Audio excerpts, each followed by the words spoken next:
Les pensées, elles viennent d'où? Elles surgissent comme des pop-corn, mais elles viennent d'où les pensées? Est-ce que si je pense quelque chose, ça veut forcément dire que c'est vrai? Il y a deux conceptions, deux grands courants dans notre société. Un qui est dominant, qui est le courant de la matérialité. On dit, la matière, je la touche, je la sens, je me cogne dedans, c'est du réel. Ok? Donc, partant de cette hypothèse de base, cette certitude, la matière est la seule chose qui existe. Et donc, cette matière biologique produit des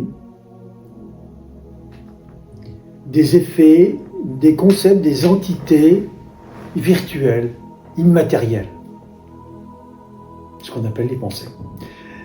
Ce courant considère que le cerveau crée la pensée, que le cerveau a cette faculté extraordinaire de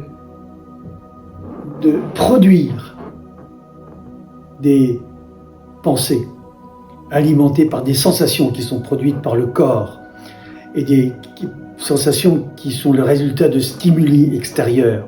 En fait, dans toute notre psychologie et médecine, il y a ce rapport au corps qui est un objet matériel qui produit le tout, et à l'intérieur des cartes et un certain nombre de choses, il y a une sorte d'entité qui est créée par ce système biologique qu'on appelle le moi. Et le moi est une œuvre construite. Pendant l'enfance, les psychologues ont remarqué que l'individu se construit ou est construit. Il est construit par la société, il est construit par qui il est physiquement. Il est construit par le langage qu'il utilise, il est construit par l'environnement. Ça c'est une thèse. Alors dans ce cadre-là, eh bien, vous participez à la construction de vos pensées. Si vous êtes matérialiste à ce point-là, les pensées viennent, mais ça c'est une idée, c'est une façon de le vivre.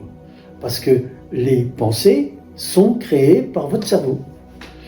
Maintenant, comment le cerveau construit-il et crée-t-il ces pensées qui ont des effets? Alors là, c'est beaucoup plus compliqué parce que je n'ai pas trouvé les réponses. Comment les pensées mathématiques peuvent-elles décrire un monde que le mathématicien ne connaît pas? Par exemple, la chose la plus extraordinaire, c'est la physique quantique. On ne voit pas l'électron, on ne voit pas les particules. C'est impossible. C'est absolument impossible. Juste une aparté.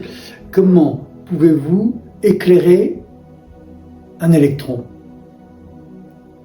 Puisque pour l'éclairer, il faut utiliser de la lumière. Et la lumière, c'est un flux de photons, un flux de particules plus grosses que l'électron. Donc il n'y a pas de réflexion, ça ne peut pas être réfléchi. Donc en tous les cas, on ne peut pas voir. Par exemple, mathématiquement, on sait où il est. On peut le calculer. C'est tout. Et on peut calculer, et on peut le voir uniquement si on détruit un atome. À ce moment-là, il y a des effets lumineux d'émission de lumière. Et à ce moment-là, ça peut se voir. C'est toute une petite parenthèse pour vous dire que la pensée se crée par le cerveau. Cela est une thèse. Et en ayant conscience de cela, vous vous posez la question, mais comment moi, créature et création de cet environnement et de mon corps, puis-je avoir une autonomie me permettant de maîtriser les pensées? Là, on rentre dans un autre monde. Et je vous laisse avec cette question, parce qu'elle est passionnante. Et si vous voulez que nous en débattions, cliquez sur le lien en dessous. Je vous accorderai une demi-heure d'entretien gratuitement.